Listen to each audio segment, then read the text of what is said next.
Hello केम छो मजामा घरे छो सेफ छो ओके चलो तो शुरू करिए छे आज आपणो लेक्चर नंबर 13 અને આજનો જે આપણો ટોપિક છે તે છે હાઇબ્રિડાઇઝેશન ગુજરાતીમાં જેને બોલીશું સંકરણ તો શું છે આ હાઇબ્રિડાઇઝેશન શું છે આ સંકરણ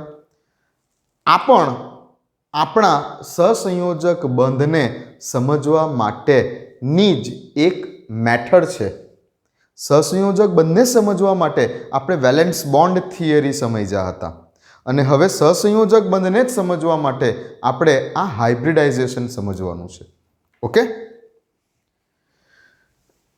તો હાઇબ્રિડાઇઝેશન શું છે એના પહેલા હાઇબ્રિડાઇઝેશન ટોપિકની જરૂર કેમ ઊભી થઈ વેલેન્સ બોન્ડ થિયરીમાં આપણે જે શીખી ગયા વેલેન્સ બોન્ડ થિયરી સંયોજકતા બંધનવાદ આ સંયોજકતા બંધનવાદનો જ એક વિસ્તૃત પાર્ટ છે હાઇબ્રિડાઇઝેશન સંયોજકતા બંધનવાદમાં હિટલર અને લંડન દ્વારા રજૂ કરવામાં આવેલા જે સંયોજકતા બંધનવાદ હતો સ્ટાર્ટિંગમાં જ છે સંયોજકતા બંધનવાદ વાળી ટોપિક જે બુકમાં પણ સ્ટાર્ટ થાય છે સ્ટાર્ટિંગમાં જ હતું કે હિટલર અને લંડન નામના વૈજ્ઞાનિકે સંયોજકતા બંધનવાદ સૌપ્રથમ રજૂ કર્યો ઓકે જેને આગળ જતા વિસ્તૃત સ્વરૂપે પાઉલિંગે રજૂ કર્યો તો જે આ હાઇબ્રિડાઇઝેશન છે આ હાઇબ્રિડાઇઝેશનને એકચ્યુઅલમાં રજૂ કરનાર વૈજ્ઞાનિકનું નામ છે પાઉલિંગ સંયોજકતા બંધનવાદ સૌપ્રથમ રજૂ કરેલો હિટલર અને લંડન નામના વૈજ્ઞાનિકે જેને વિસ્તૃત સ્વરૂપમાં લઈ ગયેલો પાઉલિંગ હવે જે વિસ્તૃત સ્વરૂપમાં લઈ જાય છે ને પાઉલિંગ આ સંયોજકતા બંધનવાદને વિસ્તૃત સ્વરૂપમાં જે પાઉલિંગ લઈ જાય છે તે કયા મેથડથી લઈ જાય છે હાઇબ્રિડાઇઝેશનની મેથડથી લઈ જાય છે કેમ કે પાઉલિંગ એવું કહે છે કે ભાઈ વેલેન્સ બોન્ડ થિયરીમાં છે ને તે અમુક મર્યાદા હતી અમુક વેલેન્સ બોન્ડ થિયરીની અંદર કંઈક લિમિટેશન હતી કંઈક મર્યાદા હતી તો શું મર્યાદા હતી વેલેન્સ બોન્ડ થિયરીમાં અને શા માટે જરૂર પડી હાઇબ્રિડાઇઝેશનની તેની આપણે વાત પહેલાં કરી લઈએ કે હાઇબ્રિડાઇઝેશનની જરૂર કેમ પડી તો એના માટે હું તમને મિથેનના અણુનું ઉદાહરણ કહીશ મિથેન અણુનું ઉદાહરણ કહીશ according to valence bond theory મુજબ વેલેન્સ બોન્ડ થિયરી મુજબ જો આપણે મિથેન અણુમાં પરમાણુય કક્ષકોનું ઓવરલેપિંગ પરમાણુય કક્ષકોનું સંમિશ્રણ ઓવરલેપિંગ થઈ અને સહસંયોજક બંધની રચના સમજીએ તો પહેલાં તો કાર્બન પરમાણુની ઇલેક્ટ્રોન રચના કેટલી છે 6 પરમાણુ ક્રમાંક 6 છે એટલે ઇલેક્ટ્રોન રચના 1s2 2s2 અને 2p2 આમ થશે હા 1s2 એટલે તો હિલિયમ નિષ્ક્રિય વાયુ સંયોજકતા કક્ષાના જ ઇલેક્ટ્રોન ભાગ લે પહેલી કક્ષા કે બીજી કક્ષા L સંયોજકતા કક્ષાના જ ઇલેક્ટ્રોન ભાગ લેશે હા ચલો 2s માં આ 2 ઇલેક્ટ્રોન અને 2p ની અંદર પણ 2 ઇલેક્ટ્રોન છે આ 2 ઇલેક્ટ્રોન હવે એક કાર્બન સાથે CH4 નો અણુ રચાય છે ત્યારે આપણને ખબર છે ભાઈ કે આ રીતે એક કાર્બન અને 4 હાઇડ્રોજન વચ્ચે સહસંયોજક બંધનું નિર્માણ થાય છે આપણે લુઈસ ડોટ સ્ટ્રક્ચર અને અષ્ટકના નિયમ પરથી પણ આ સમજી ગયા છે કે આ રીતે બંધ બનતા હોય છે પણ હવે આ જગ્યા ઉપર તમે જુઓ કે વેલેન્સ બોન્ડ થિયરી એવું કહેતી હતી કે પરમાણુય કક્ષકોનું સંમિશ્રણ થાય તો હંમેશા સંમિશ્રણ અર્ધપૂર્ણ ભરાયેલી કક્ષકોનું જ થાય અર્ધપૂર્ણ ભરાયેલી કક્ષકોનું જ થાય એટલે આનું સંમિશ્રણ થઈ શકે છે આનું સંમિશ્રણ થઈ શકે છે કઈ હશે સમજી લો ને કે આ px બોલી દો આને py બોલી દો આને pz બોલી દો તો px અને py નું સંમિશ્રણ થઈ શકે છે પણ આ જગ્યા ઉપર કાર્બનની જે આ 2s ઓર્બિટલ છે આ 2s ઓર્બિટલ તો સંપૂર્ણ ભરાયેલી છે બંને ઇલેક્ટ્રોન છે તેની પાસે તો આ સંમિશ્રિત થઈ શકતી નથી અને CH4 નું અણુ બનવા માટે કાર્બનની 4 પરમાણુય કક્ષકો અર્ધપૂર્ણ હોવી જરૂરી છે અર્ધપૂર્ણ હોવી જરૂરી છે હું બધી વાત કરું છું વેલેન્સ બોન્ડ થિયરીની અત્યારે તો વેલેન્સ બોન્ડ થિયરી મુજબ અર્ધપૂર્ણ ભરાયેલી પરમાણુય કક્ષકોનું જ સંમિશ્રણ થઈ શકે એકબીજા સાથે ઓવરલેપિંગ કરવું હોય તો કક્ષકો અર્ધપૂર્ણ ભરાયેલી હોવી જોઈએ આ જગ્યા ઉપર કાર્બન પાસે 2 અર્ધપૂર્ણ ભરાયેલી કક્ષકો છે પણ આ કક્ષક તો કેવી છે? સંપૂર્ણ ભરાયેલી છે. અને હાઇડ્રોજન 4 છે એટલે 4 હાઇડ્રોજનની s ઓર્બિટલ હશે. હાઇડ્રોજનનો પરમાણુ ક્રમાંક કેટલો? હાઇડ્રોજનનો પરમાણુ ક્રમાંક 1 એટલે હાઇડ્રોજનની ઇલેક્ટ્રોન રચના 1s1 એટલે હાઇડ્રોજનની આવી 4 1s ઓર્બિટલ હશે કે જે કાર્બનની પરમાણુય કક્ષકો સાથે ઓવરલેપ થવા માટે, ઓવરલેપ થવું એટલે સંમિશ્રિત થવું, સંમિશ્રિત થવા માટે આવશે. ઓકે, હાઇડ્રોજનની આવી 4 1s ઓર્બિટલ કાર્બનની 4 ઓર્બિટલ સાથે ઓવરલેપ થવા માટે આવવાની છે તો જ CH4 નો અણુ બનવાનો છે. હવે આ જગ્યા ઉપર હાઇડ્રોજન પાસે તો 4 કેવી છે? અર્ધપૂર્ણ ભરાયેલી છે. 1s1 એટલે આમ જ લખશો ને? હા, હાઇડ્રોજન પાસે તો 4 અર્ધપૂર્ણ ભરાયેલી છે. પણ પ્રોબ્લેમ એ છે કે કાર્બન પાસે 2 જ કક્ષકો અર્ધપૂર્ણ ભરાયેલી છે, બીજી એક કક્ષક તો સંપૂર્ણ ભરાયેલી છે. અને વેલેન્સ બોન્ડ થિયરી એવું કહે છે કે 4 પરમાણુય કક્ષકો અર્ધપૂર્ણ ભરાયેલી હોવી જરૂરી છે. જો કાર્બને 4 હાઇડ્રોજનની પરમાણુય કક્ષકો સાથે ઓવરલેપ થવું હોય તો કાર્બન પાસે 4 પરમાણુય કક્ષકો એવી હોવી જોઈએ કે જે અર્ધપૂર્ણ ભરાયેલી હોવી જોઈએ. ઓકે, તો શું કરીએ હવે? તો કાર્બન જે છે ને આ નોર્મલ અવસ્થામાં છે. કાર્બન આ નોર્મલ અવસ્થામાં છે. હવે આ કાર્બનને શું કરીએ આપણે? ઉત્તેજિત અવસ્થામાં મોકલી આપીએ. કાર્બન પોતાની એક્સાઇટેડ સ્ટેટમાં જશે, ઉત્તેજિત અવસ્થામાં જશે તો શું લખાશે? કાર્બન જો પોતાની ઉત્તેજિત અવસ્થામાં જશે તો કાર્બન શું કરશે? પોતાની જે સંપૂર્ણ ભરાયેલી 2s ઓર્બિટલ છે તેમાંથી એક ઇલેક્ટ્રોન આ pz માં મોકલી આપશે. કાર્બન કે કોઈ પણ એલિમેન્ટ જ્યારે પોતાની ઉત્તેજિત અવસ્થામાં હોય, ઉત્તેજિત અવસ્થામાં હોય ત્યારે શું થાય? જે સંપૂર્ણ ભરાયેલી ઓર્બિટલ હોય તેમાંથી ઇલેક્ટ્રોનને ટ્રાન્સફર કરીને જે સંપૂર્ણ ખાલી ઓર્બિટલ હોય ને તેમાં મોકલી આપે. તો હવે શું થશે? તો હવે કંઈક આવું થવાનું, ધ્યાન આપજો. 2s ઓર્બિટલ ઉપર લખો અહીંયા, 2s ઓર્બિટલ એમાં એક ઇલેક્ટ્રોન, અને હવે આ px py pz માં એક ઇલેક્ટ્રોન આવી ગયા. તો હવે જુઓ, કાર્બન પાસે 4 અર્ધપૂર્ણ ભરાયેલી કક્ષકો આવી ગઈ.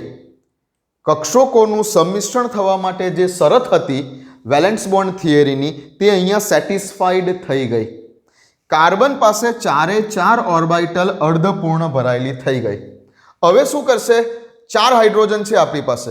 4 હાઇડ્રોજન પોતપોતાના એક ઇલેક્ટ્રોન લઈને આવશે. આ એક હાઇડ્રોજન પોતાનો એક ઇલેક્ટ્રોન, હાઇડ્રોજનને અલગ કલરથી બતાવીએ.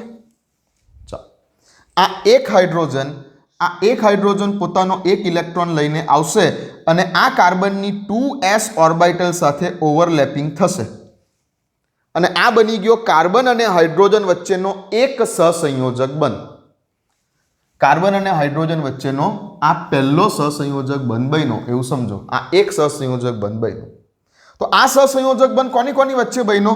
તો કે કાર્બનની કઈ s ઓર્બિટલ અને હાઇડ્રોજનની પણ કઈ s ઓર્બિટલ. હાઇડ્રોજન પાસે 1s છે તો હાઇડ્રોજનની s ઓર્બિટલ અને કાર્બનની પણ s ઓર્બિટલ વચ્ચે સહસંયોજક બંધ બન્યો. હાઇડ્રોજનની s ઓર્બિટલ અને કાર્બનની s ઓર્બિટલ વચ્ચે આ સહસંયોજક બંધ બન્યો. હવે બીજો હાઇડ્રોજન આવ્યો પોતાનો એક ઇલેક્ટ્રોન લઈને. આ ખાલી કક્ષક છે, અર્ધપૂર્ણ ભરાયેલી કક્ષક છે, તેની સાથે બંધ બનાવી દીધો કાર્બન સાથે. તો હવે આ કાર્બનની કઈ ઓર્બિટલ હતી? કાર્બનની કઈ ઓર્બિટલ હતી? px ઓર્બિટલ, મતલબમાં p ઓર્બિટલ. અને હાઇડ્રોજનની હજુ કઈ ઓર્બિટલ છે? s ઓર્બિટલ જ છે.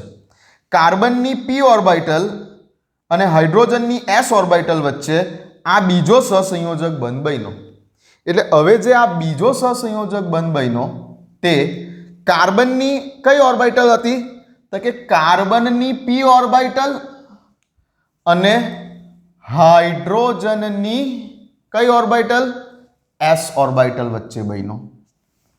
કાર્બનની p ઓર્બિટલ અને હાઇડ્રોજનની s ઓર્બિટલ વચ્ચે બન્યો. ઓવરલેપિંગ થયું હશે એકબીજા સાથે. ઓકે, ફરી પાછો આ ત્રીજો હાઇડ્રોજન પોતાનો એક ઇલેક્ટ્રોન લઈને આવ્યો. અહીંયા ભાગીદારી કરી દીધી હશે ઇન ધ સેન્સ ઓવરલેપિંગ થઈ ગયા હશે. તો કાર્બન હાઇડ્રોજન વચ્ચે આ એક ત્રીજો સહસંયોજક બંધ બન્યો જેમાં હજુ પણ હાઇડ્રોજનની તો s ઓર્બિટલ જ ભાગ લે છે. હાઇડ્રોજનની તો s ઓર્બિટલ જ ભાગ લે છે, હાઇડ્રોજનની તો s ઓર્બિટલ જ ભાગ લે છે, બટ કાર્બનની કઈ ઓર્બિટલ ભાગ લે છે? py, એટલે p જ બોલીએ આપણે એને. તો કાર્બનની હજુ પણ કઈ ઓર્બિટલ ભાગ લે છે? p ઓર્બિટલ ભાગ લે છે. હવે છેલ્લો હાઇડ્રોજન, ચોથો હાઇડ્રોજન પોતાનો એક ઇલેક્ટ્રોન લઈને આવ્યો અને કાર્બનની pz ઓર્બિટલ સાથે ભાગીદારી કરી. બીજા શબ્દોમાં કીધું ઓવરલેપિંગ થયું, સંમિશ્રિત થયું અને આ એક ચોથા સહસંયોજક બંધનું નિર્માણ થયું, જેમાં હજુ પણ હાઇડ્રોજનની તો s ઓર્બિટલ જ છે, પણ કાર્બનની કઈ ઓર્બિટલ છે? p ઓર્બિટલ છે. માની લો કે અહીંયા px છે, અહીંયા py છે ને અહીંયા pz છે. ઓકે, તો શું સમજ પડે છે કે કાર્બન હાઇડ્રોજન વચ્ચે 4 બંધ બન્યા, કાર્બન હાઇડ્રોજન વચ્ચે 4 બંધ બન્યા. ઓકે, કાર્બન અને હાઇડ્રોજન વચ્ચે જો હું તમને આકૃતિથી પણ બતાવું, પહેલો બંધ કોની વચ્ચે બન્યો? પહેલો બંધ કાર્બનની s ઓર્બિટલ અને હાઇડ્રોજનની પણ s ઓર્બિટલ. તો સમજો કે આ છે આપણો કાર્બન, આ કાર્બનની s ઓર્બિટલ અને આ થયો તમારો હાઇડ્રોજન, આ હાઇડ્રોજનની s ઓર્બિટલ, આ હાઇડ્રોજનની s ઓર્બિટલ અને અહીંયા કંઈક બંધ બન્યો, ઓવરલેપિંગ થયું આ. ઓકે, સમજો બરાબર. હવે બીજા 3 બંધ કયા બન્યા? તો કે કાર્બનની 3 કઈ ઓર્બિટલ હતી? p ઓર્બિટલ અને હાઇડ્રોજનની બાકીની કઈ ઓર્બિટલ હતી? s orbital. બીજા જે 3 બંધ છે તે, તો બીજા જે 3 બંધ બન્યા હશે તે કંઈક આ રીતે બન્યા હશે. કાર્બનની કઈ ઓર્બિટલ? p orbital. સપોઝ કે આ કાર્બન માટે હું અહીંયા બતાવીશ p ઓર્બિટલ. આ સમજી લો કે px, આ સમજી લો કે અહીંયા આ જે છે તે py અને આ સમજી લો કે આ જે છે તે કાર્બનની pz. તો કાર્બનની px, py અને pz આ 3 ઓર્બિટલ છે. અને હવે હાઇડ્રોજન જે છે એ હાઇડ્રોજન પોતાની s ઓર્બિટલ સાથે અહીંયા ઓવરલેપ કરે છે. આ બીજો બંધ બન્યો, py સાથે ઓવરલેપ કરે છે હાઇડ્રોજનની 1s ઓર્બિટલ, હાઇડ્રોજનની 1s ઓર્બિટલ, હાઇડ્રોજનની 1s ઓર્બિટલ, હાઇડ્રોજનની આ 1s ઓર્બિટલ આ ઓવરલેપ કરે છે. તો આ રીતે કાર્બનની પહેલા કેસમાં વચ્ચેવાળું ગોળ દેખાય છે આ? હા, કાર્બનની s ઓર્બિટલ હાઇડ્રોજનની s ઓર્બિટલ સાથે એક બંધ બનાવે છે અને બીજા 3 બંધ કાર્બનની px, py, pz અને હાઇડ્રોજનની s ઓર્બિટલો વચ્ચે બને છે. તો ટોટલ 4 બંધ બને છે એવું વેલેન્સ બોન્ડ થિયરી કહે છે. વેલેન્સ બોન્ડ થિયરી એવું કહે છે કે કાર્બન અને હાઇડ્રોજન વચ્ચે ટોટલ 4 બંધ બને છે, જે પૈકી આ જે 4 બંધ બને છે, જે પૈકી એક બંધ જે બની રહેલો છે તે કાર્બનની s અને હાઇડ્રોજનની s ઓર્બિટલ વચ્ચે બની રહેલો છે. જે એક બંધ બની રહેલો છે તે કાર્બનની s અને હાઇડ્રોજનની પણ s ઓર્બિટલ વચ્ચે બની રહેલો છે. જ્યારે બાકીના 3 બંધ જે બની રહેલા છે, તે કાર્બનની p ઓર્બિટલ અને હાઇડ્રોજનની s ઓર્બિટલ વચ્ચે ઓવરલેપ થવાથી બની રહેલા છે. જોઈ શકો છો, કાર્બનની px, py, pz એટલે કાર્બનની p ઓર્બિટલ અને હાઇડ્રોજનની તો હજુ પણ s ઓર્બિટલ જ છે. ઓકે, તો વેલેન્સ બોન્ડ થિયરી આપણને એવું કહે છે કે કાર્બન હાઇડ્રોજન વચ્ચે 4 બંધ બન્યા એટલે કે 4 પરમાણુય કક્ષકોનું ઓવરલેપિંગ થયું. બંધ બન્યા એટલે હવે જે આ ઓવરલેપિંગ થઈને બંધ બન્યા તે પૈકી એક બંધ બની રહેલો છે કાર્બનની s ઓર્બિટલ અને હાઇડ્રોજનની s ઓર્બિટલ વચ્ચે, જ્યારે બીજા જે 3 બંધ બની રહેલા છે તે બની રહેલા છે કાર્બનની p ઓર્બિટલ અને હાઇડ્રોજનની s ઓર્બિટલ વચ્ચે બની રહેલા છે. એનો અર્થ કે આ 3 બંધ આ એક બંધ કરતા કંઈક અલગ છે. જો વેલેન્સ બોન્ડ થિયરી સાચી હોતે તો આ એક બંધ પેલા 3 બંધ કરતા કંઈક અલગ હોતે. એટલે કે આ બંધની બંધ ઉર્જા બોલો કે આ બંધની બંધ લંબાઈ બોલો તે બીજા 3 બંધ કરતા કંઈક અલગ હોતે. જો વેલેન્સ બોન્ડ થિયરી પરફેક્ટલી સાચી હોતે તો ટોટલ 4 બંધ જે બની રહેલા છે તે 4 બંધ પૈકી એક બંધ બની રહેલો છે કાર્બનની s ઓર્બિટલ અને હાઇડ્રોજનની s ઓર્બિટલ વચ્ચે. કાર્બનની s ઓર્બિટલ આ કાર્બનની s ઓર્બિટલ અને હાઇડ્રોજનની આ s ઓર્બિટલ વચ્ચે એક બંધ બની રહેલો છે. જ્યારે બાકીના જે 3 બંધ બની રહેલા છે તે કાર્બનની px py pz અને હાઇડ્રોજનની 1s 1s 1s વચ્ચે બની રહેલા છે. તો આ એક બંધ બાકીના 3 બંધ કરતા કંઈક અલગ છે. તો આ એક બંધની જે બંધ લંબાઈ હશે કે આ એક બંધની જે બંધ ઉર્જા હશે તે બાકીના 3 બંધ કરતા કંઈક અલગ પડવી જોઈએ. ઓકે, જો વેલેન્સ બોન્ડ થિયરી સાચી હોતે તો. બટ જ્યારે પ્રેક્ટિકલી પ્રાયોગિક રીતે મિથેન અણુમાં જ્યારે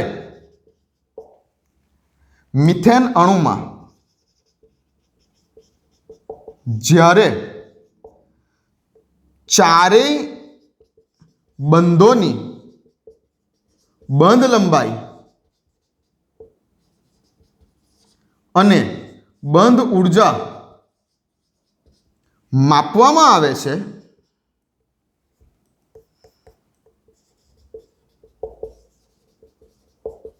ત્યારે તે સમાન જોવા મળે છે. બટ હવે જ્યારે પ્રેક્ટિકલી મિથેનના અણુમાં 4 બંધોની બંધ ઉર્જા અને બંધ લંબાઈ માપવામાં આવી ત્યારે 4 બંધોની બંધ લંબાઈ અને 4 બંધોની બંધ ઉર્જા સરખી જોવા મળી. બટ વેલેન્સ બોન્ડ થિયરી શું કહેતી હતી કે એક બંધ બીજા 3 બંધ કરતાં કંઈક અલગ છે. કેમ અલગ છે? કેમ કે એક બંધ બની રહેલો છે કાર્બન અને હાઇડ્રોજનની s ઓર્બિટલોનું ઓવરલેપિંગ થવાથી અને બીજા 3 બંધ બની રહેલા છે કાર્બન અને હાઇડ્રોજનની p અને s કક્ષકોનું ઓવરલેપિંગ થવાથી. બટ હવે અહીંયા તો એવું થયું કે જો આ પ્રમાણે થતું હોવું જોઈએ તો આ એક બંધની બંધ લંબાઈ અને બંધ ઉર્જા બાકીના 3 બંધની બંધ લંબાઈ અને બંધ ઉર્જા કરતાં અલગ આવી જોઈતી હતી. બટ પ્રેક્ટિકલી જ્યારે માપવામાં આવ્યું ત્યારે મિથેનના અણુમાં કાર્બન અને હાઇડ્રોજન વચ્ચેના 4 બંધોની બંધ લંબાઈ અને 4 બંધોની બંધ ઉર્જા એક સરખી જોવા મળી. એનો અર્થ કે આ 4 બંધ એક સરખા હતા. તો આ જ છે વેલેન્સ બોન્ડ થિયરી ફેલ થવાનું કારણ કે વેલેન્સ બોન્ડ થિયરી નથી સમજાવી શકતી કે કઈ રીતે જ્યારે કોઈ અણુ બને છે ત્યારે બનતા અણુમાં અલગ અલગ ઓર્બિટલો વચ્ચે 2 પરમાણુઓની અલગ અલગ ઓર્બિટલો વચ્ચે જ્યારે સંમિશ્રણ થાય છે ત્યારે જે બંધ બને છે તેઓની બંધ લંબાઈ અને બંધ ઉર્જા એક સરખી કેમ આવે છે. ઓકે, આ જ વસ્તુ વેલેન્સ બોન્ડ થિયરી નથી સમજાવી શકી. આ જ છે વેલેન્સ બોન્ડ થિયરીની ફેલિયર અને એટલા માટે જ હવે જરૂર પડે છે હાઇબ્રિડાઇઝેશનની. તો હાઇબ્રિડાઇઝેશનની જરૂર કેમ છે એ મેં તમને સમજાવ્યું. પહેલાં તમે ટોપિકને ફીલ કરો કે આ જે ટોપિક શીખીએ છીએ આપણે આ ટોપિક કેમ શીખીએ છીએ. ઓકે, હું મારી રીતે પૂરતો ટ્રાય કરું છું તમને ટોપિકમાં ઇન્ટરેસ્ટ લાવવા માટેનો. બાકી જે આ વેલેન્સ બોન્ડ થિયરીને આ હાઇબ્રિડાઇઝેશનને સમજવું એ ચોપડીમાં પણ લખેલું છે કે આ પુસ્તકની ગજા બહારનું કામ છે. કેમ કે આ બધું જાય છે ક્વોન્ટમ મિકેનિક્સ ઉપર અને કોઈની તાકાત નથી કે આને પૂરેપૂરું એક્સપ્લેન કરી શકે. ઓકે, એ સાયન્ટિસ્ટ લેવલનું કામ છે. બટ આપણે ટ્રાય કરીએ છીએ કે આને થોડુંક ફીલ કરીએ અંદરથી અને પછી સમજીએ. તો આજે આપણે અત્યારે જે વાત કરી એ માત્ર એ વાત કરી કે હાઇબ્રિડાઇઝેશનની જરૂર કેમ ઊભી થઈ, કઈ જગ્યા ઉપર વેલેન્સ બોન્ડ થિયરી ફેલ થઈ ગઈ અને હવે જન્મ થાય છે હાઇબ્રિડાઇઝેશનનો, જે પાઉલિંગ નામનો વૈજ્ઞાનિક હાઇબ્રિડાઇઝેશનને રજૂ કરે છે. તો પાઉલિંગ શું કહે છે કે ભાઈ આવું નથી, આ વેલેન્સ બોન્ડ થિયરીમાં જે સમજાવેલું છે એવું નથી. તો કેવું છે એવું નથી તો સમજો.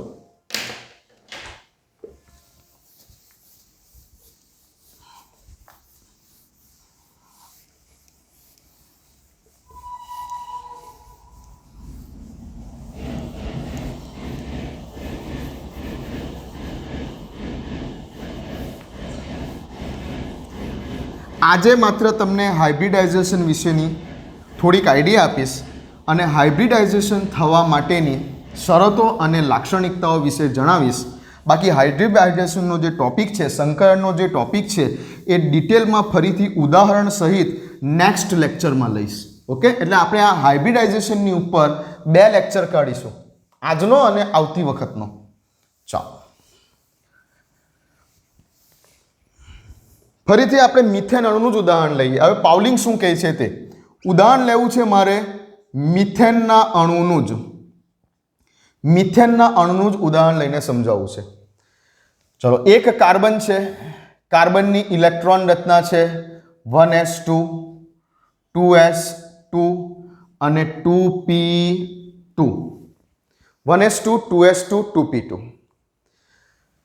1s2 એટલે તો હિલિયમ નિષ્ક્રિય વાયુ થઈ ગયો, હા. સંયોજકતા કક્ષા આ થઈ સૌથી બહારની કક્ષા, હા. જેમાં 2s ની અંદર 2 ઇલેક્ટ્રોન છે, હા. અને 2p જે છે આ 2p ની અંદર કેટલા છે? 2 ઇલેક્ટ્રોન છે, હા. ઓકે, આ તો ઓકે છે. હવે according to valence bond theory એવું કહેતી હતી કે જ્યારે પરમાણુય કક્ષકોનું સંમિશ્રણ કરવું હોય તો પરમાણુય કક્ષકો અર્ધપૂર્ણ ભરાયેલી હોવી જોઈએ. તો અર્ધપૂર્ણ ભરાયેલી પરમાણુય કક્ષકોની એકચ્યુઅલી જરૂર પણ છે અહીંયા, કેમ કે 4 હાઇડ્રોજન પરમાણુ આવે છે કાર્બન સાથે ઓવરલેપ થવા માટે. તો આ જગ્યા ઉપર કાર્બનને તેની ભૂમિય અવસ્થામાંથી આપણે કાર્બનને મોકલી આપીએ કાર્બનની ઉત્તેજિત અવસ્થામાં. ઉત્તેજિત અવસ્થામાં જાય એટલે કાર્બનની ઉપર સ્ટાર લખવાનું. ચાલો, હવે શું થશે? હિલિયમ. ચલો, આ કઈ છે? 2s. 2s માંથી એક ઇલેક્ટ્રોન અહીંયા મોકલી આપવાનો છે. ઓકે, તો આ થઈ તમારી 2s ઓર્બિટલ. હવે p ઓર્બિટલ, જેમાં આપણે પહેલાને કહીશું 2px, બીજાને કહીશું 2py, ત્રીજાને કહીશું 2pz. કોઈને પણ કંઈ પણ નામ આપી શકો છો. xyz આપી દીધા મેં.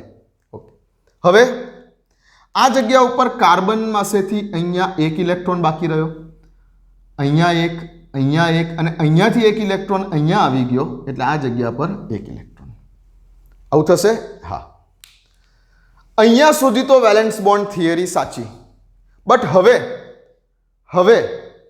હવે જ્યારે હાઇબ્રિડાઇઝેશન કોન્સેપ્ટ રજૂ થાય છે ત્યારે શું રજૂ કરે છે પાઉલિંગ? પાઉલિંગ શું કહે છે કે ભાઈ આવી રીતે અલગ અલગ પરમાણુય કક્ષકોમાં સંમિશ્રણ નહીં કરવાનું. આવી રીતે અલગ અલગ પરમાણુય કક્ષકોમાં સંમિશ્રણ નહીં કરો. શું કરો કે જ્યારે હવે ઓવરલેપિંગ થવા જઈ રહેલું છે, બંધ નિર્માણ થવા જઈ રહેલું છે, સહસંયોજક બંધનું નિર્માણ થવા જઈ રહેલું છે, ત્યારે કાર્બનની આ એક s ઓર્બિટલ અને કાર્બનની આ 3 p ઓર્બિટલ એકબીજા સાથે ભેગી થઈ જાય છે.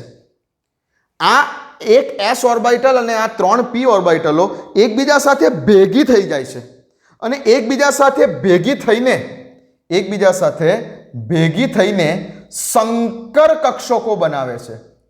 કાર્બનની એક s કક્ષક અને કાર્બનની આ 3 p કક્ષકો શું કરે છે? બંધ બનાવતા પહેલા તો કે બંધ બનાવતા પહેલા તેઓ શું કરે છે? એકબીજા સાથે ભેગી થઈ જાય છે. એકબીજા સાથે ભેગી થઈને અલગ અલગ જે પરમાણુય કક્ષકો હતી તે એકબીજા સાથે ભેગી થઈ જાય છે અને ભેગી થઈને સંકર કક્ષકો બનાવે છે. સંકર કક્ષકો, હાઇબ્રિડ ઓર્બિટલ્સ. અલગ પરમાણુય કક્ષકો ઓવરલેપ થતા પહેલા એકબીજા સાથે ભેગી થઈ જાય છે અને એકબીજા સાથે ભેગી થઈને સંકર કક્ષકો બનાવે છે. સંકર કક્ષકો, હાઇબ્રિડ ઓર્બિટલ્સ. એટલે હવે આ એક s અને 3 p ભેગી થઈ જશે આ જગ્યા ઉપર, અને હવે શું થશે? તો હવે કંઈક આવું થશે કે 1 2 3 અને 4 આ 4 સંકર કક્ષકો બની. શું બની કહેવાય? સંકર કક્ષકો. કેવી રીતે બની? પરમાણુય કક્ષકો. કેવી પરમાણુય કક્ષકો? જુદી પરમાણુય કક્ષકો. જુદી પરમાણુય કક્ષકો એકબીજા સાથે ભેગી થઈને સંકર કક્ષકો રચે છે, હાઇબ્રિડ ઓર્બિટલ્સ રચે છે.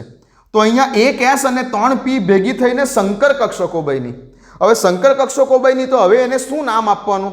આને તો s બોલતા હતા, આને આપણે p બોલતા હતા, 3 ને px py pz. પણ જ્યારે ભેગી થઈ ગઈ એકબીજા સાથે તો હવે તેને શું નામ આપવાનું? તો હવે કેવી રીતે ભેગી થઈ? તો કે એક s અને 3 p, એક s વત્તા 3 p ભેગી થઈ તો આને બોલીશું sp3. આને બોલીશું sp3. તો અહીંયા 4 સંકર કક્ષકો બની, જેમાં આ કક્ષકને શું કહેવાશે? sp3. આને પણ શું કહેવાશે? sp3. આને પણ શું કહેવાશે? sp3. અને આને પણ શું કહેવાશે? sp3. તો અહીંયા ચારે ચાર જે સંકર કક્ષકો બની ચારે ચારના નામ શું છે sp3 પહેલા અલગ અલગ હતી આને s કહેતા હતા અને આ ત્રણને p કહેતા હતા પહેલા અલગ અલગ હતી બટ હવે જ્યારે ભેગી થઈ ગઈ ત્યારે આ s નથી કે p પણ નથી શું છે sp3 છે આ છે તે પણ s નથી કે p નથી શું છે sp3 છે આની અંદર થોડીક s કક્ષકની લાક્ષણિકતા છે થોડીક p કક્ષકની લાક્ષણિકતા છે આની અંદર થોડીક x કક્ષકની લાક્ષણિકતા છે થોડીક p કક્ષકની પણ લાક્ષણિકતા છે તો આ એક સંકર કક્ષકો બની ગઈ ચારે ચાર એક s અને 3 p ના ભેગા થવાથી sp3 નામની સંકર કક્ષકો બની કેટલી બની 4 એક s અને 3 p ના ભેગા થવાથી 4 સંકર કક્ષકો અહીંયા બને છે અને એમ પણ જેટલી સંખ્યામાં પરમાણુીય કક્ષકો એકબીજા સાથે જોડાય એટલી જ સંખ્યામાં સંકર કક્ષકો બને કોઈ કહે કે સર એક s અને એક p કક્ષકો જો એક p કક્ષક જોડાઈ હોતે તો sp સંકર કક્ષક બનતે સર એક s અને બે p કક્ષકો જોડાઈ હોતે તો હાઇબ્રિડાઇઝેશન પામી હોતે તો sp2 નામનું સંકરણ થતે sp2 નામની સંકર કક્ષકો બનતે જેટલી સંખ્યામાં એક s અને 3 p છે તો sp3 પછી એક s અને એક જ p હોતે તો sp એક s અને બે p હોતે તો sp2 બનતે જેટલી સંખ્યામાં એકબીજા સાથે સંયોજાય એટલી જ સંખ્યામાં સંકર કક્ષકો બને ઓકે ઠીક છે હા તો હવે શું થયું એક s અને 3 p ના સંયોજવાથી 4 આપણી પાસે sp3 સંકર કક્ષકો બની હવે આ દરેકે દરેક સંકર કક્ષકોમાં એક એક ઇલેક્ટ્રોન છે કોના કાર્બનના છે હા કાર્બનના આ ચારે ચાર સંકર કક્ષકોમાં કાર્બનના એક ઇલેક્ટ્રોન છે હવે શું છે તો હવે હાઇડ્રોજન આવે છે હવે આવે છે પિક્ચરમાં હાઇડ્રોજન અને હાઇડ્રોજન કાર્બન સાથે જોડાઈ ને CH4 અણુનું નિર્માણ કરે છે તે દરમિયાન શું થાય છે તો આ દરમિયાન કંઈક આવું થાય છે કે કાર્બનની જે આ ચાર સંકર કક્ષકો હતી sp3 sp3 sp3 અને sp3 કાર્બનની જે આ ચાર સંકર કક્ષકો હતી જેમાં ઓલરેડી એક ઇલેક્ટ્રોન હતા તેમાં હવે આવનારા હાઇડ્રોજન પોતપોતાના એક હાઇડ્રોજન એક ઇલેક્ટ્રોન અહીંયા ઓવરલેપ કરાવડાવશે એક હાઇડ્રોજન એક ઇલેક્ટ્રોન અહીંયા ઓવરલેપ કરાવડાવશે એક હાઇડ્રોજન એક ઇલેક્ટ્રોન અહીંયા ઓવરલેપ કરાવડાવશે અને છેલ્લો હાઇડ્રોજન એક ઇલેક્ટ્રોન અહીંયા ઓવરલેપ કરાવડાવશે અને આ રીતે સંકર કક્ષકોથી કયા પ્રકારનું સંકરણ રચાય છે અહીંયા તો કે sp3 પ્રકારનું સંકરણ રચાય છે મિથેનના અણુમાં ડ્રોઈંગથી બતાવું કાર્બન પાસે એક s કક્ષક હતી 3 p કક્ષક હતી આપણને ખબર છે કે s કક્ષકનો આકાર ગોળાકાર છે અને p કક્ષકનો આકાર ડંબેલાકાર છે આપણને એવું ખબર છે કે s કક્ષકનો આકાર ગોળાકાર છે અને p કક્ષકનો આકાર ડંબેલાકાર છે આવું આપણને ખબર છે પણ જ્યારે હવે આ s અને p એકબીજા સાથે જોડાઈ જાય છે અને sp3 નામની સંકર કક્ષકો બનાવે છે આ ચાર સંકર કક્ષકો બનાવે છે ત્યારે આ બધી કક્ષકોના આકાર અને એનર્જી સરખા થઈ જાય છે આપણને ખબર છે કે પહેલા s કક્ષકનો આકાર ગોળાકાર હતો અને p કક્ષકનો આકાર ડંબેલાકાર હતો પણ જ્યારે આ એકબીજા સાથે મિક્સ થઈ ગઈ ત્યારબાદ આ ચારે ચાર સંકર કક્ષકો એક સમાન આકાર અને એક સમાન ઉર્જા ધરાવતી કક્ષકો ઉત્પન્ન કરે છે એટલે હવે એવું પૂછું કે આનો આકાર કેવો હશે સરખો હશે જે હશે તે સરખો હશે આની એનર્જી અને આની એનર્જી કેવી હશે સરખી હશે પહેલા કેવું હતું કે s કક્ષકોની ઉર્જા અને p કક્ષકોની ઉર્જામાં તફાવત હતો s કક્ષકોની ઉર્જા કરતાં p કક્ષકોની ઉર્જા વધારે હતી બટ હવે આની ચારે ચારની ઉર્જા કેવી થઈ ગઈ સરખી થઈ ગઈ તો હવે શું થયું s અને p ના ભેગા થઈ જવાથી જે ચાર સંકર કક્ષકો બની એ ચાર સંકર કક્ષકોનો આકાર સરખો થઈ ગયો ઓકે કેવો થઈ ગયો તો કે સમજો કે આ કાર્બન છે આ કાર્બનની 1 2 3 અને 4 હવે નથી આ ગોળાકાર નથી આ ચારે ચાર આને શું કહીશું sp3 આને શું કહીશું sp3 આને શું કહીશું sp3 અને શું કહીશું sp3 આ ચાર સંકર કક્ષકો બની ચાર સંકર કક્ષકો બની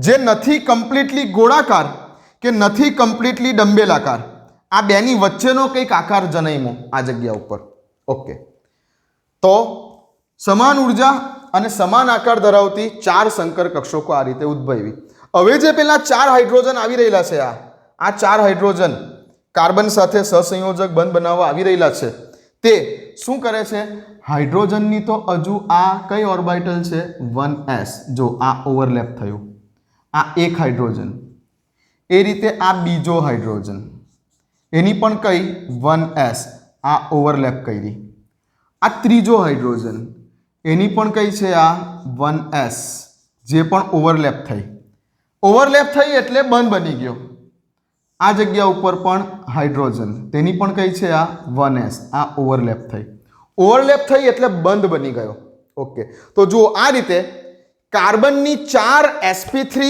સંકર કક્ષકો સાથે હાઇડ્રોજનની જે 1s પ્રકારની કક્ષકો હતી ગોળાકાર એને આ રીતે ઓવરલેપિંગ પામીને કાર્બન અને હાઇડ્રોજન વચ્ચે ચાર સહસંયોજક બંધોનું નિર્માણ કર્યું હવે ચારે ચાર બંધ હવે જે ચારે ચાર બંધ બન્યા એ કોની વચ્ચે બન્યા તો કે કાર્બનની કઈ ઓર્બિટલ તો કે કાર્બનની sp3 ઓર્બિટલ સંકર કક્ષક કઈ sp3 અને હાઇડ્રોજનની કઈ ઓર્બિટલ તો કે હાઇડ્રોજનની 1s ઓર્બિટલ તો sp3 અને 1s ઓર્બિટલ વચ્ચે ચાર સહસંયોજક બંધ બન્યા કાર્બન અને હાઇડ્રોજન વચ્ચે આજે હવે જે ચાર સહસંયોજક બંધ બન્યા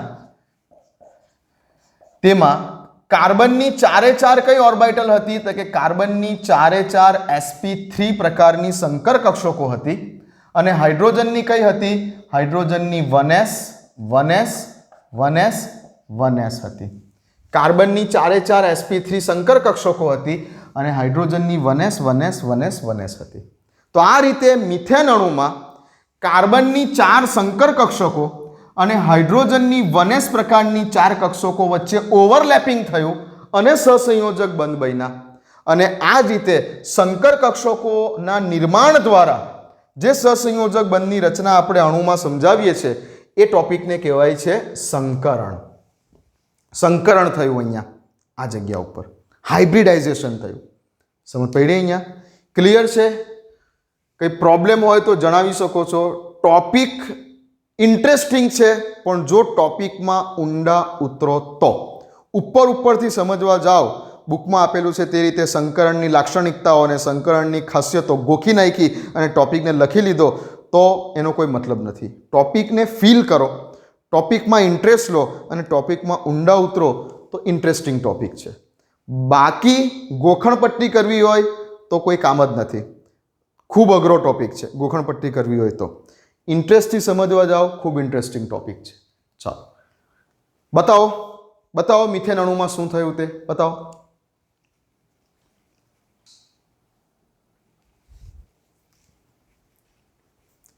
વિડીયોને પોઝ કરી અને લખી લો હવે પછી હું તમને સંકરણ થવા માટેની આવી રીતે આ જે એકબીજા સાથે જોડાય તો ગમે તેમ ના જોડાઈ શકે એના માટેની અમુક શરતો છે અને એની અમુક ખાસિયતો છે તો એના ઉપર તમને લઈ જાઉં છું ચાલો લખી લીધું હશે આટલું વિડીયોને પોઝ કરીને લખી લો હવે આપણે આ જે સંકરણ શું છે એની કમ્પ્લીટ પહેલાં તો વ્યાખ્યા કહીશ અને પછી આ સંકરણ થવા માટેની અમુક શરતો અને આ સંકરણ થાય તે દરમિયાનની અમુક લાક્ષણિકતાઓ હું રજૂ કરીશ અને આપણે વિડીયોને પૂરો કરીશું આજનો ઓકે પહેલાં આટલું લખી લો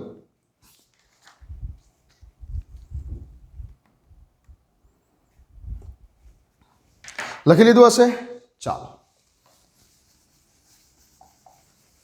લખું છું હવે એમ જોવા જઈએ તો ખરેખર ટોપિક હવે સ્ટાર્ટ થયો એકોર્ડિંગ ટુ તમારી જે બુક છે એ બુક પ્રમાણે હવે ટોપિક સ્ટાર્ટ થાય છે અત્યાર સુધી મેં તમને ખાલી ફીલ કરાવ્યું કે વેલેન્સ બોન્ડ થિયરીમાં શું મર્યાદા હતી વેલેન્સ બોન્ડ થિયરીને મર્યાદાને દૂર કરવા માટે પાઉલિંગે આગળ જતાં શું રજૂ કર્યું સંકરણની જરૂરિયાત કેમ ઊભી થઈ અને સંકરણ શું છે એની મેં તમને ઉપરથી ખાલી ફિલિંગ્સ આપી દીધી ઓકે હવે એકોર્ડિંગ ટુ બુક જે છોકરાઓને બસ માત્ર ગોખવું જ છે અને એક્ઝામમાં સપ્લિમેન્ટરીમાં લખવું જ છે એવા છોકરાઓ માટે સ્ટાર્ટ કરીએ છીએ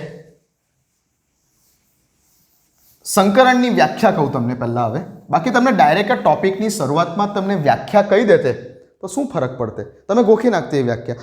હવે તમને જ્યારે હું વ્યાખ્યા કહીશ ને, સંકરણની ડેફિનેશન જ્યારે કહીશ ને, ત્યારે તમને કંઈક ફિલિંગ્સ આવશે. ઓકે, ચાલો.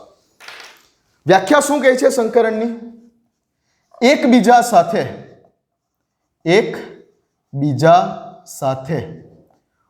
ઉર્જામાં બહુ મોટો તફાવત ના હોવો જોઈએ. સંકરણ કેવી પરમાણુય કક્ષકો વચ્ચે થઈ શકે? તો કે એકબીજા સાથે ઉર્જામાં મોટો તફાવત ન હોય, એટલે કે જેની એનર્જી ક્યાં તો સેમ હોય ક્યાં તો એકબીજાની નજીક નજીક હોય, બહુ મોટો તફાવત ના હોય. આપણે પરમાણુય કક્ષકોની ઉર્જા વિશે શું જાણીએ છીએ કે s ઓર્બિટલ કરતાં p ઓર્બિટલની ઉર્જા વધારે, p કરતાં d ની વધારે અને d કરતાં f ની વધારે. તો જો હાઇબ્રિડાઇઝેશન થવું છે, સંકર કક્ષકો બનવી છે, તો s નું સંકરણ, s કોની સાથે સંકર કક્ષક બનાવી શકે છે? p સાથે. પછી એવું કહો કે s d સાથે બનાવી શકે છે? ના. s કોની સાથે સંકરણ કરી શકે છે? તો કે p સાથે, કેમ કે s અને p ની એનર્જીમાં બહુ મોટો તફાવત નથી. પણ કોઈ એવું કહે કે s નું સંકરણ d સાથે કરવું છે તો એ પોસિબલ નથી, કેમ કે s અને d ની ઉર્જામાં ખૂબ મોટો તફાવત છે. એટલે તમે એક સ્ટેપ આગળ વધી શકો છો. s નું સંકરણ કોની સાથે થઈ શકે છે? તો કે p સાથે. p નું સંકરણ કોની સાથે થઈ શકે છે? તો કે d સાથે. p નું સંકરણ d સાથે પણ થઈ શકે છે, p નું સંકરણ s સાથે પણ થઈ શકે છે, p નું સંકરણ d સાથે પણ થઈ શકે છે, કેમ કે s અને p ની ઉર્જામાં બહુ મોટો તફાવત નથી, p અને d ની ઉર્જામાં બહુ મોટો તફાવત નથી. પણ એવું પૂછું કે s નું સંકરણ d સાથે થઈ શકે? ના થઈ શકે. તો એકબીજા સાથે ઉર્જામાં મોટો તફાવત ધરાવતી ન હોય, એકબીજા સાથે ઉર્જામાં ખૂબ મોટો તફાવત ધરાવતી ન હોય તેવી બે કે તેથી વધુ પરમાણુય કક્ષકો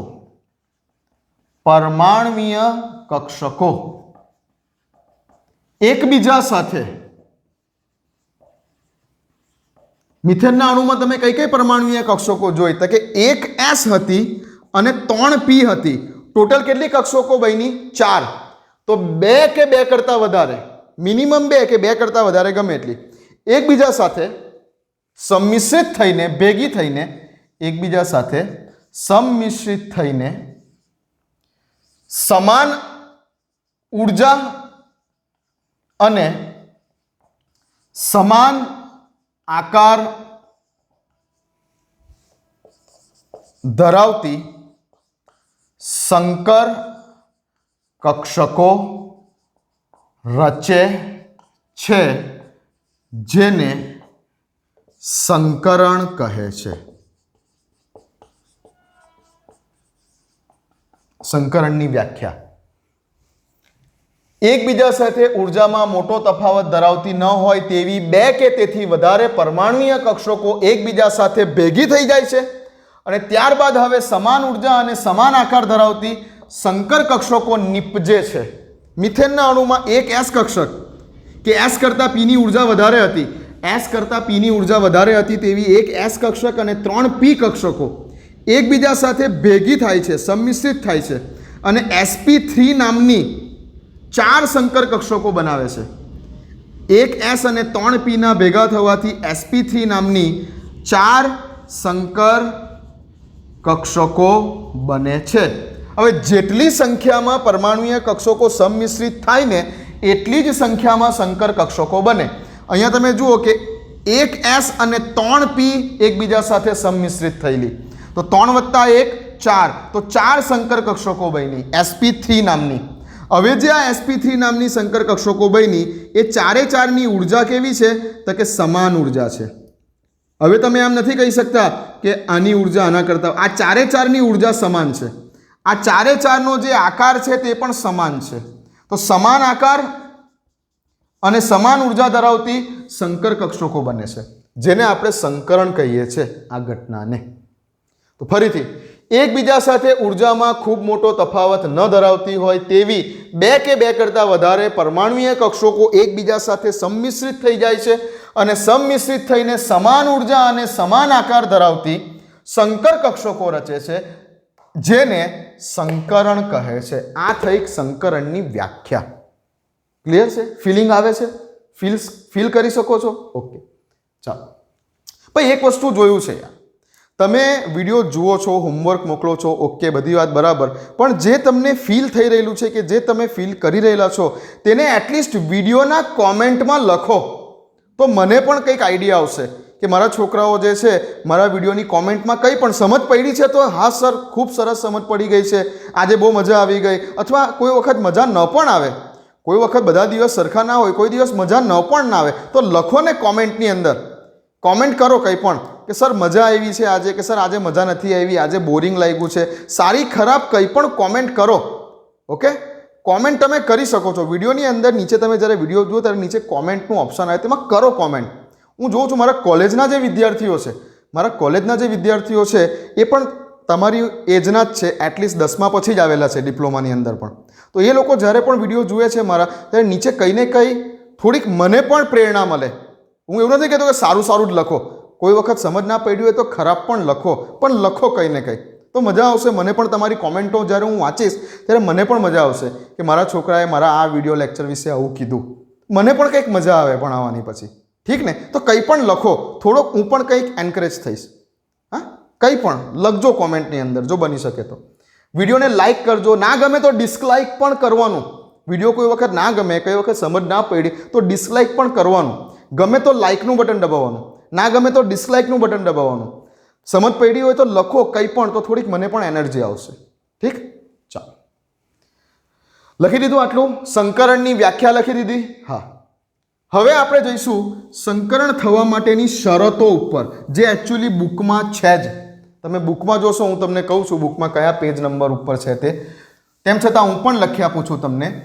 એમાં કંઈ આપણે બહુ ખાસ શબ્દ વાક્ય રચના બદલવાની નથી. તો સંકરણ થવા માટેની શરતો આપો હેડિંગ. સંકરણ થવા માટેની શરતો.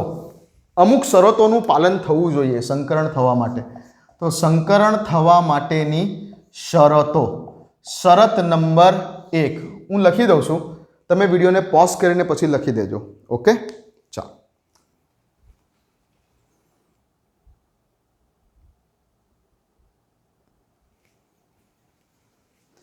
ચાલો લખો. સંકરણની વ્યાખ્યા લખી દીધી આપણે. હવે લખી દો આ શરતો. સંકરણ થવા માટેની શરતો. સંકરણ થવા માટેની શરતો લખો. પહેલું, પરમાણુની સંયોજકતા કક્ષામાં રહેલી કક્ષકો જ સંકરણમાં ભાગ લઈ શકે છે. સંયોજકતા કક્ષા એટલે સૌથી બહારની કક્ષા. સૌથી બહારની કક્ષા. જેમ કે હું વાત કરું ઓક્સિજન, તો ઓક્સિજનનો પરમાણુ ક્રમાંક 8, તો 1s2 2s2 અને 2p4. તો આમાં કઈ કઈ કક્ષકો સંકરણમાં ભાગ લેશે? તો કે સંયોજકતા કક્ષા કઈ? સૌથી પહેલી કક્ષા કઈ? કે. પછીની કક્ષા કઈ? L. તો સૌથી બહારની કક્ષા કઈ આવી? L. તો આ L કક્ષા સૌથી બહારની કક્ષા થઈ.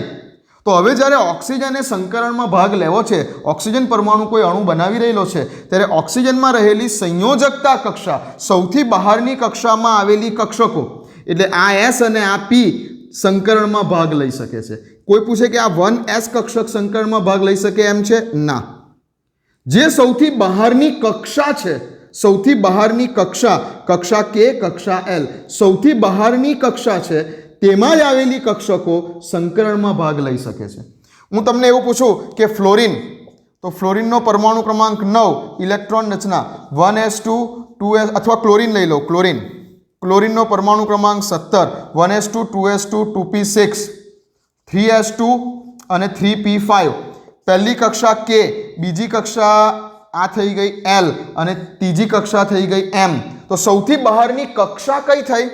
3s અને 3p વાળી M કક્ષા, સૌથી બહારની કક્ષા, જેને સંયોજકતા કક્ષા કહેવાય. અને આ સંયોજકતા કક્ષામાં આવેલી કક્ષકો, એટલે આ 3s અને 3p જ સંકરણમાં ભાગ લઈ શકશે. અંદરની કક્ષકો આ 1s 2s 2p અહીંયા ક્લોરિનના કેસમાં સંકરણમાં ભાગ લઈ શકશે નહીં. તો પહેલો મુદ્દો આવું કહે છે કે કોઈ પણ પરમાણુની સંયોજકતા કક્ષામાં આવેલી કક્ષકો જ સંકરણમાં ભાગ લઈ શકે છે. અંદરની કક્ષકો સંકરણમાં ભાગ લઈ શકતી નથી. ઓકે, ચાલો બીજો મુદ્દો, સંકરણ પામતી કક્ષકોની ઉર્જામાં મોટો તફાવત હોવો જોઈએ નહીં. એ તો વ્યાખ્યામાં પણ આવી ગયું. આપણે જે વ્યાખ્યા લખી તેમાં પણ આ જ લખ્યું કે એકબીજા સાથે ઉર્જામાં મોટો તફાવત ધરાવતી ન હોવી તેવી પરમાણુય કક્ષકો. તો સંકરણ પામતી કક્ષકોની ઉર્જામાં મોટો તફાવત હોવો જોઈએ નહીં. એટલે કે જો એસ કક્ષકે સંકરણ કરવું છે તો એસ કક્ષક કોની સાથે સંકરણ કરી શકે છે? પી કક્ષક સાથે. પી કક્ષકે સંકરણ કરવું છે તો પી કક્ષક એસ સાથે પણ કરી શકે છે અને પી કક્ષક ડી સાથે પણ કરી શકે. ક્રમ કયો છે? એસ કરતાં પીની એનર્જી વધારે, પી કરતાં ડીની વધારે, ડી કરતાં એફની ઉર્જા વધારે. તો એસ કક્ષકે સંકરણ કરવું છે તો એસ કક્ષક માત્ર પી કક્ષક સાથે સંકરણ કરી શકે એમ છે. પી કક્ષકે સંકરણ કરવું છે તો પી કક્ષક એસ સાથે પણ કરી શકે એમ છે અને ડી સાથે પણ કરી શકે એમ છે. ડી કક્ષકે સંકરણ કરવું છે તો તે એફ સાથે કરી શકે એમ છે. ડી પાસે પણ ડી પી સાથે પણ કરી શકે છે અને એફ સાથે પણ કરી શકે છે. પણ હવે એવું પૂછું કે એસ થી કૂદકો લગાવીને ડાયરેક્ટ એસ કક્ષક ડી કક્ષક સાથે સંમિશ્રણ કરી શકે, સંકરણ કરી શકે છે? ના, કેમ કે આ બેની ઉર્જામાં મોટો તફાવત. સપોઝ કે આની ઉર્જા, યાર આની ઉર્જા સપોઝ કે 5 છે, માની લો ને, અત્યારે કોઈ આંકડો લખી દો. આની ઉર્જા સપોઝ કે 10 છે, આની ઉર્જા સપોઝ કે 15 છે ને આની ઉર્જા સપોઝ કે 20 છે. ઓકે, એવું માની લો કે 5 ઉર્જાનો ગેપ હોય, ઉર્જાનો ગેપ 5 નો હોય ત્યાં સુધી સંકરણ થઈ શકે એમ છે. તો એસ અને પી ની વચ્ચે ઉર્જાનો કેટલો ગેપ છે? 5 નો ગેપ છે, થઈ શકે છે. પી છે અને ડી વચ્ચે ઉર્જાનો કેટલો ગેપ છે? 5 નો ગેપ છે. પી નો એસ સાથે કેટલો ગેપ છે? 5 નો ગેપ છે. તો પી કક્ષક એસ સાથે પણ કરી શકે છે, પી કક્ષક ડી સાથે પણ સંકરણ કરી શકે છે. હવે ડી અને એફ ની વાત કરીએ તો કેટલો ગેપ છે? 5 નો. કેટલો ગેપ છે? 5 નો. તો ડી કક્ષક પી સાથે પણ કરી શકે છે, ડી કક્ષક એફ સાથે પણ કરી શકે છે. પણ હવે એવું પૂછું કે એસ કક્ષક ડી સાથે કરી શકે છે તો કેટલો ગેપ આવી ગયો? 15 ને 5 10 નો ગેપ આવી ગયો. ના, ઉર્જામાં મોટો તફાવત હોય તો સંકરણ થાય. એસ નું સંકરણ ડી સાથે ના થાય, એસ નું સંકરણ એફ સાથે ના થાય, એસ નું સંકરણ પી સાથે થાય. પી નું સંકરણ એસ સાથે પણ થાય, પી નું સંકરણ ડી સાથે પણ થાય. પી નું સંકરણ પૂછું કે એફ સાથે થાય? ના થાય. તમે એક જ સ્ટેપ આગળ વધી શકો, એક જ કૂદકો લગાવી શકો છો. બસ એવું સમજી લો એટલીસ્ટ. ઠીક? તો સંકરણ પામતી કક્ષકોની ઉર્જામાં મોટો તફાવત હોવો જોઈએ નહીં. અથવા એવું બોલી શકો, બુકમાં વાંચશો તો, કે સંકરણ પામતી કક્ષકોની ઉર્જા લગભગ સમાન હોવી જોઈએ. બુકમાં કદાચ આવો શબ્દ હશે કે સંકરણ પામતી કક્ષકોની ઉર્જા બુક પ્રમાણે જોતા હોય તો થોડીક વાક્ય રચના મારી અને બુકની અલગ પડશે ભાઈ. હા, એક જ વસ્તુ છે, સંકરણ પામતી કક્ષકોની ઉર્જા લગભગ સમાન હોવી જોઈએ. શું મીનિંગ થયો આનો? લગભગ સમાન હોવી જોઈએ એટલે ઉર્જામાં મોટો તફાવત હોવો જોઈએ નહીં, નિયર હોવી જોઈએ એનર્જી. ઓકે, ત્યાર પછી ખૂબ અગત્યનો પોઈન્ટ, મોસ્ટ ઇમ્પોર્ટન્ટ પોઈન્ટ. એવું જરૂરી નથી, સંકરણમાં એવું જરૂરી નથી કે અર્ધપૂર્ણ ભરાયેલી કક્ષકો જ સંકરણમાં ભાગ લઈ શકે. એવું જરૂરી નથી કે ભાઈ પરમાણુની અર્ધપૂર્ણ ભરાયેલી કક્ષકો જ સંકરણમાં ભાગ લઈ શકે. કેટલીક વાર એવું પણ બને કે સંપૂર્ણ ભરાયેલી કક્ષકો, કયા કેસમાં? લોન પેરના કેસમાં. જોઈશું આપણે આગળ. લોન પેરના કેસમાં સંપૂર્ણ ભરાયેલી કક્ષકો, અથવા એવું પણ બને કે સંપૂર્ણ ખાલી કક્ષકો. કયા કેસમાં? સવર્ગ સહસંયોજક બંધના કેસમાં. સવર્ગ સહસંયોજક બંધના કેસમાં આવશે આગળ, તમને બતાવું છું. આ આવશે આગળ. તો એવું જરૂરી નથી કે ભાઈ અર્ધપૂર્ણ ભરાયેલી કક્ષકો જ સંકરણ કરી શકે. સંપૂર્ણ ભરાયેલી કક્ષકો અથવા સંપૂર્ણ ખાલી હોય તેવી કક્ષકો પણ સંકરણમાં ભાગ લઈ શકે છે. ઓકે, વેલેન્સ બોન્ડ થિયરીમાં કેવું હતું? કેવી કક્ષકોનું ઓવરલેપિંગ થઈ શકે છે? કેવી કક્ષકોનું ઓવરલેપિંગ થઈ શકે છે? અર્ધપૂર્ણ ભરાયેલી કક્ષકોનું જ ઓવરલેપિંગ થઈ શકે છે. અર્ધપૂર્ણ ભરાયેલી કક્ષકોનું જ સંમિશ્રણ થઈ શકે છે. વેલેન્સ બોન્ડ થિયરીમાં આવું હતું. અર્ધપૂર્ણ ભરાયેલી કક્ષકોનું જ સંમિશ્રણ થઈ શકે છે. વેલેન્સ બોન્ડ થિયરીમાં આવું હતું. પણ સંકરણમાં એવું જરૂરી નથી કે અર્ધપૂર્ણ ભરાયેલી કક્ષકોનું જ સંકરણ થઈ શકે. સંપૂર્ણ ભરાયેલી કે સંપૂર્ણ ખાલી કક્ષકો પણ સંકરણમાં ભાગ લઈ શકે છે. આપણે ઉદાહરણ કરીશું એટલે આઈડિયા આવશે. લખી લો, આ શરતો લખી લો. વિડીયોને પોઝ કરો, લખી લો.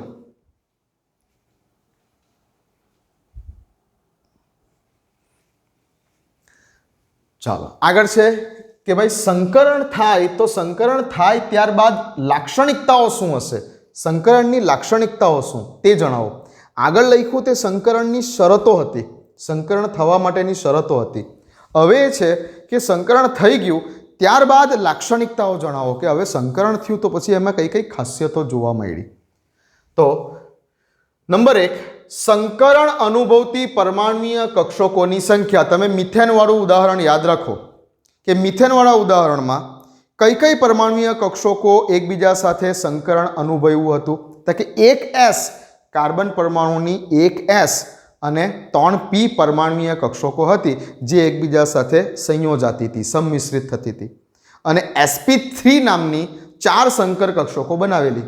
એ જ વસ્તુ અહીંયા કીધી છે કે સંકરણ અનુભવતી પરમાણ્વીય કક્ષકોની સંખ્યા. કાર્બન અને મિથેન વાળું ઉદાહરણ યાદ કરો તો કે કાર્બનની 1s અને 3p પરમાણ્વીય કક્ષકો એકબીજા સાથે સંમિશ્રિત થતી હતી અને ટોટલ 4 સંકર કક્ષકો બનાવેલી. તો સંકરણ અનુભવતી પરમાણ્વીય કક્ષકોની સંખ્યા અને જે સંકર કક્ષકો બની, પરમાણ્વીય કક્ષકોનું સંમિશ્રણ થવાથી જે સંકર કક્ષકો બની. મિથેન વાળું ઉદાહરણ યાદ કરો. મિથેનવાળા ઉદાહરણમાં કાર્બનની 1s અને 3p પ્રકારની કક્ષકો ભેગી થયેલી અને 4 sp3 પ્રકારની સંકર કક્ષકો બનાવેલી. તો જેટલી સંખ્યામાં પરમાણ્વીય કક્ષકો એકબીજા સાથે સંમિશ્રિત થાય છે, સંકરણ અનુભવતી પરમાણ્વીય કક્ષકોની સંખ્યા એટલે કે આ 1 અને આ 3 અને બનતી સંકર કક્ષકોની સંખ્યા હંમેશા સમાન હોય છે. સંકરણ અનુભવતી પરમાણ્વીય કક્ષકોની સંખ્યા જેનું સંકરણ થવા જઈ રહેલું છે અને સંકરણ થયા બાદ જે સંકર કક્ષકો બની રહેલી છે, સંકર કક્ષકોને બીજા શબ્દોમાં સંકૃત કક્ષકો પણ કહેવાય. ઓકે, તો જેનું સંકરણ થવા જઈ રહેલું છે અને સંકરણ થવાથી જે સંકૃત કક્ષકો બની રહેલી છે તેની સંખ્યા હંમેશા સરખી હશે. તો જેટલી સંખ્યામાં પરમાણ્વીય કક્ષકોનું સંમિશ્રણ થશે એટલી જ સંખ્યામાં સંકર કક્ષકોનો જન્મ થશે. ઓકે, તો સંકરણ અનુભવતી પરમાણ્વીય કક્ષકોની સંખ્યા અને સંકર કક્ષકોની સંખ્યા હંમેશા સમાન હોય છે. પહેલો મુદ્દો. બીજી અગત્યની ખાસિયત કે એક વખત સંકરણ થઈ ગયું, સંકૃત કક્ષકો બની ગઈ. જેમ કે સંકરણ થયા પહેલા s કક્ષકનો આકાર કેવો હતો? ગોળાકાર. p કક્ષકનો આકાર કેવો હતો? ડંબેલાકાર. પણ જ્યારે આ બંને એકબીજા સાથે જોડાઈ ગઈ અને સંકૃત કક્ષક sp3 બની ગઈ તો હવે નથી આ ગોળાકાર કે નથી આ ડંબેલાકાર, કંઈક નવો જ આકાર જન્મે છે. ઠીક છે ને? તો અને એ 4 સંકર કક્ષકોનો આકાર અને ઉર્જા કેવી હોવાની છે? સરખી હોવાની છે. પહેલા કેવું હતું કે s કક્ષકની ઉર્જા કરતા p કક્ષકની ઉર્જા વધારે હતી સંકરણ થયા પહેલા. પણ જ્યારે s અને p હવે એકબીજા સાથે જોડાઈ ગયા, s અને p એકબીજા સાથે જોડાઈ ગયા પછી s અને p જોડાવાથી જે આ સંકૃત કક્ષકો બની 4 sp3 નામની 4 સંકૃત કક્ષકો બની, એ 4 ની ઉર્જા પણ સરખી અને 4 ની એનર્જી પણ સરખી અને 4 નો આકાર પણ સરખો. ઓકે, આના માટે મને પેલો નાના પાટેકરના ક્રાંતિવીર પિક્ચરનો એક ડાયલોગ યાદ આવે છે આ વસ્તુ સમજાવવા માટે. ક્રાંતિવીર પિક્ચર જોયું હોય તમે નાના પાટેકરનું, તો એમાં એક ડાયલોગ છે કે બતા યે હે હિન્દુ કા ખૂન. એક કંઈક કોમી રણખામણ થાય છે એમાં કે નાના પાટેકર એક વ્યક્તિને કહે છે કે આ હિન્દુ આ મુસલમાન આપણે આવી રીતે લડી જડીને મરી જવાના એમ, ચાલ લે બતાવ આ હિન્દુનું ખૂન. એક માણસના હાથ પર પથ્થર મારે છે અને કે લોહી કાઢે છે, એના હાથમાં કહે છે કે જો આ હિન્દુનું ખૂન. ચાલો ઓકે, પછી બીજા એક મુસ્લિમ વ્યક્તિના હાથમાં પથ્થર મારે છે અને કહે છે કે જો આને મિક્સ કર્યું, આ મુસલમાનનું ખૂન. હવે બતાવવાની અંદર હિન્દુનું ખૂન કયું અને મુસલમાનનું ખૂન કયું છે. બંને ભેગા થઈ ગયા પછી કોઈ ઓળખી નથી શકતું કે આમાંથી કયું હિન્દુ વ્યક્તિનું લોહી છે અને કયું મુસ્લિમ વ્યક્તિનું લોહી છે. બંને ભેગા થઈ ગયા. હવે એકવાર ભેગા થઈ ગયા એટલે સરખા થઈ ગયા. આ એવું છે કે s કક્ષકનો આકાર પહેલા ગોળાકાર હતો, s કક્ષકની ઉર્જા પહેલા ઓછી હતી. p કક્ષકનો આકાર સંકરણ થયા પહેલા ડંબેલાકાર હતો અને p કક્ષકની જે ઉર્જા છે તે s કરતાં વધારે હતી. પણ જ્યારે હવે આ s અને p જોડાઈ ગયા અને sp3 નામની સંકર કક્ષક બની ગઈ, એક s અને 3p કક્ષકોના જોડાવાથી sp3 નામની 4 સંકૃત કક્ષકો બની. હવે એકવાર સંકૃત કક્ષકો બની ગઈ પછી તેની ઉર્જા અને આકાર કેવા થઈ ગયા? સરખા થઈ ગયા. ઓકે, તો ઉર્જા અને આકાર સમાન હોય છે સંકૃત કક્ષકોની. ચાલો, શુદ્ધ પરમાણ્વીય કક્ષકો કરતા સંકર કક્ષકો વધારે સ્ટેબલ બંધનું નિર્માણ કરી શકે છે, વધારે સ્થાયી બંધ રચી શકે છે. પરમાણ્વીય કક્ષકો કરતા સંકર કક્ષકો વધારે સ્ટેબલ બંધ બનાવી શકે છે. ઠીક છે. સંકર કક્ષકો અવકાશમાં એવી રીતે ગોઠવણી પામે. હવે કક્ષકો શું છે? કક્ષકો ઓર્બિટલ્સ, પછી એ પરમાણ્વીય કક્ષકો હોય કે સંકર કક્ષકો હોય, કક્ષકો શું છે? કક્ષકો એ ઇલેક્ટ્રોનનું વેવ ફંક્શન છે. Wave function. ઇલેક્ટ્રોન તો તરંગ છે, તો ઇલેક્ટ્રોનનો તરંગ સ્વભાવ દર્શાવતું વેવ ફંક્શન છે. બરાબર છે? હા. હવે ઇલેક્ટ્રોનના વેવ ફંક્શન પાસે ઇલેક્ટ્રોનનો ચાર્જ કેવો? નેગેટિવ. તો બંને વેવ ફંક્શન પાસે શું હોય? અપાકર્ષણ. નેગેટિવ ચાર્જ વચ્ચે અપાકર્ષણ હોય. તો સંકર કક્ષકો અવકાશમાં એવી રીતે ગોઠવણી પામે છે કે જેથી તેમની વચ્ચેનું અપાકર્ષણ જે છે એ બને એટલું ઓછું થઈ શકે, અને જો અપાકર્ષણ ઓછું થશે તો જ સ્થાયી બંધ બનશે. ઓકે, તો સંકર કક્ષકો અવકાશમાં એવી રીતે ગોઠવણી, એકચ્યુઅલી આ મુદ્દા ઉપરથી આ મુદ્દો આવેલો છે, આ મુદ્દા ઉપરથી આ મુદ્દો આવેલો છે કે સંકર કક્ષકો અવકાશમાં એવી રીતે કંઈક એડજસ્ટમેન્ટ પામે છે કે જેથી તેમની વચ્ચેનું અપાકર્ષણ, ઇલેક્ટ્રોનનું વેવ ફંક્શન છે, માઇનસ ચાર્જ છે, ઇલેક્ટ્રોનના વેવ ફંક્શન વચ્ચે અપાકર્ષણ છે, તો જેથી તેમની વચ્ચેનું અપાકર્ષણ ન્યૂનતમ થઈ શકે અને એક સ્થાયી અણુની ગોઠવણી થઈ શકે. જેથી જ કીધું કે પરમાણ્વીય કક્ષકો કરતા સંકર કક્ષકો સ્થાયી બંધ બનાવે છે. ઓકે, તો તેમની વચ્ચેનું અપાકર્ષણ ન્યૂનતમ રહે તેવી રીતે કંઈક અવકાશમાં ગોઠવણી પામે છે અને અણુની ગોઠવણી સ્થાયી બને છે. આથી જ સંકરણનો જે પ્રકાર છે એ સંકરણનો પ્રકાર એ અણુની ભૂમિતિ સૂચવે છે. Most important point. સંકરણનો પ્રકાર શું સૂચવે છે? સંકરણનો પ્રકાર અણુની જ્યોમેટ્રી સૂચવે છે કે કઈ રીતે, કેવી રીતે ગોઠવાઈશું તો ભાઈ સ્થાયી અણુ બની શકશે. અણુની ભૂમિતિ સૂચવે છે, શેપ નહીં, આકાર નથી સૂચવતું. ઘણા બધા ભૂલ કરે છે આમાં, ઘણા બધા આમાં ભૂલ કરે છે. અરે રસાયણ વિજ્ઞાનના, કેમેસ્ટ્રીના 90% સાહેબો પણ આની અંદર છોકરાઓને ખોટું શીખવે છે, કેમ કે એમના પણ કોન્સેપ્ટ ક્લિયર નથી. સમજી લેજો, સંકરણનો પ્રકાર અણુની ભૂમિતિ સૂચવે છે, આકાર નથી સૂચવતો. અણુનો આકાર સમજવા માટે તો હજુ બાકી છે VSEPR થિયરી. VSEPR થિયરીને સમજીશું, પછી આપણે કોઈ પણ અણુના આકાર ઉપર આવીશું. બટ સંકરણનો પ્રકાર કે કયા પ્રકારનું સંકરણ થયું હશે તો અણુની જ્યોમેટ્રી, અણુની ભૂમિતિ શું હશે તે આપણે સમજી શકીશું. તો સંકરણ આપણને શું સમજાવે છે? કોઈ પણ અણુની ભૂમિતિ સમજાવે છે, જ્યોમેટ્રી સમજાવે છે.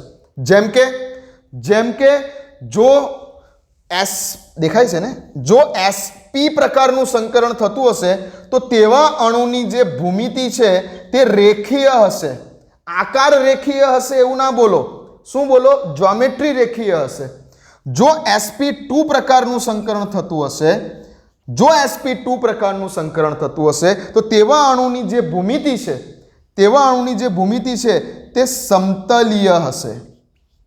સમતલીય હશે અથવા બોલો કે સમતલીય ત્રિકોણ સ્વરૂપમાં કંઈક હશે. જો sp3 પ્રકારનું સંકરણ થતું હશે, જેવું કે મિથેનમાં આપણે જોયું sp3 પ્રકારનું સંકરણ થાય છે, તો તેવા અણુ માટેની જે ભૂમિતિ છે, જે જ્યોમેટ્રી છે તે ટેટ્રાહેડ્રલ હશે, સમચતુષ્ફલકીય હશે. આ ભૂમિતિની વાત ચાલે છે, આકારની વાત નથી ચાલતી. કમ્પ્લીટલી આકાર એ VSEPR વાળો ટોપિક શીખા પછી બોલીશું. તો સંકરણનો પ્રકાર એ અણુની ભૂમિતિ સૂચવે છે. ફરી બોલું છું, સંકરણ આપણને આકાર નથી સમજાવતો. આ બધા સંકરણના ઉદાહરણો આપણે નેક્સ્ટ વિડીયોમાં જોવાના છે. આના પછીનો નેક્સ્ટ વિડીયો ઉદાહરણોથી લઈશું કે SP પ્રકારનું સંકરણ, sp2 પ્રકારનું સંકરણ, sp3 પ્રકારનું સંકરણ, બધા જ આકાર આપણે જે છે બધા જ જે ઉદાહરણો છે તે આપણે નેક્સ્ટ વિડીયોમાં લેવાના છે. ઓકે, સંકરણ માટે આપણે 2 વિડીયો જોઈશે. તો સંકરણ અણુની ભૂમિતિ સૂચવે છે. ફરી બોલું છું, આકાર નથી સૂચવતો. આકાર જાણવા માટે આપણે આ થિયરી જાણવાની છે. સંકરણથી માત્ર અણુની જ્યોમેટ્રી જાણી શકીશું, ભૂમિતિ જાણી શકીશું. વિડીયોને પોઝ કરો, લખી લો, અથવા બુકમાં પણ છે જ. બુકમાં તમે જોતા હોય તો પેજ નંબર 117 ઉપર છે. આ બુકમાં પેજ નંબર 117 ઉપર લખો.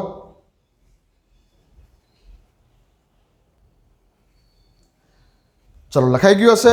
ઓકે, તો આ 4 મુદ્દા જે છે એ સંકરણની લાક્ષણિકતાઓ આપણને સૂચવે છે, સંકરણની ખાસિયતો. હવે અહીંયાથી આપણે સ્ટાર્ટ કરીશું સંકરણના પ્રકારથી. નેક્સ્ટ વિડીયો આપણે સ્ટેપ બાય સ્ટેપ જોઈશું કે ભાઈ કયા અણુઓમાં sp પ્રકારનું સંકરણ થયું, કયા અણુઓમાં sp2 પ્રકારનું સંકરણ થયું, કયા અણુઓમાં sp3 પ્રકારનું સંકરણ થયું. હજુ આગળ જઈશું બીજા sp3d, sp3d2 વગેરે વગેરે ઉદાહરણોથી આપણે નેક્સ્ટ વિડીયોને સ્ટાર્ટ કરીશું સંકરણનો. ઓકે, અને ત્યારબાદ તમને એક એવી ટ્રીક શીખવાડીશ કે કોઈ પણ સૂત્ર આપી દેવામાં આવે એમાં તમે ફટ દઈને બોલી દેશો કે આપેલ અણુમાં કયા પ્રકારનું સંકરણ થતું હશે. 1 થી 2 સેકન્ડમાં ખાલી 1 થી 2 સેકન્ડમાં તમે ખાલી સૂત્ર જોશો ને કે ભાઈ H2O અને તમને પૂછવામાં આવે કે H2Oમાં કયા પ્રકારનું સંકરણ થતું હશે, બસ ખાલી 1 થી 2 સેકન્ડમાં તમે આન્સર આપી દેશો. એમોનિયામાં કયા પ્રકારનું સંકરણ થતું હશે, NH3 ના અણુમાં તમે તરત બોલી દેશો. કાર્બન ડાયોક્સાઇડ કયા પ્રકારનું સંકરણ થતું હશે તમે તરત બોલી દેશો. તરત જ ઇન્સ્ટન્ટ જવાબ આપશો તમે. એવી એક ટ્રીક બતાવીશ લાસ્ટમાં નેક્સ્ટ લેક્ચરમાં. ઠીક, ચલો મળીએ છીએ.